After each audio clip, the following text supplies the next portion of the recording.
भूखी चिड़िया की कहानी। सालों पहले एक घंटाघर में टीनकू चिड़िया अपने माता पिता और 5 भाइयों के साथ रहती थी।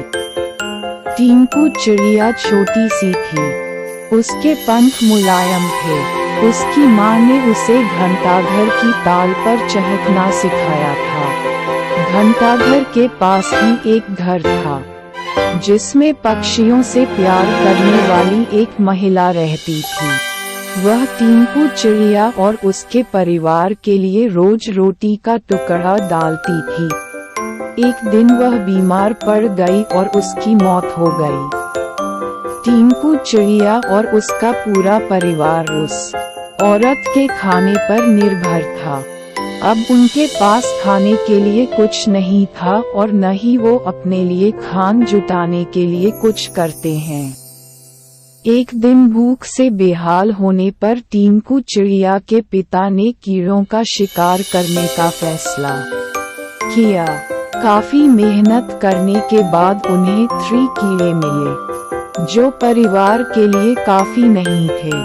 वे 8 लोग थे, इसलिए उन्होंने टीनकू और उसके 2 छोटे भाइयों को खिलाने के लिए कीड़े साइड में रख दिए।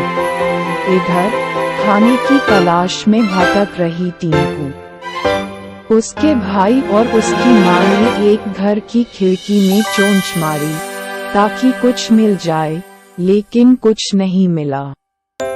उल्टा घर के मालिक ने उन पर राख फेंक दी, जिससे तीनों भूरे रंग के हो गए।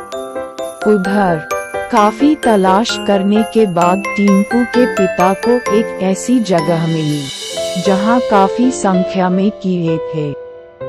उनके कई दिनों के खाने का इंतजाम हो चुका था। वह जब खुशी खुशी घर पहुंचा तो वहां कोई नहीं मिला। वह परेशान हो गया। तभी टीनकू चिड़िया, उसका भाई और माँ वापस लौटे तो पिता उन्हें पहचान नहीं पाए और गुस्से में उन्होंने सबको भगा दिया। टीनकू ने पिता को समझाने की काफी कोशिश की। उसने बार बार बताया कि किसी ने उनके ऊपर रंग फेंका है, लेकिन टीनकू के हाथ असफलता ही लगी। उसकी माँ और भाई भी निराश हो गए, लेकिन टीनकू ने हार नहीं मानी। वह उन्हें लेकर तालाब के पास गई और नहलाकर सबकी राख हटा दी। तीनों अब अपने पुराने रूप में आ गए। अब टीनकू के पिता ने भी उन्हें पहचान लिया और माफी मांगी। अब सब मिलकर खुशी खुशी एक साथ रहने लगे। उनके पास खाने की भी कमी नहीं थी।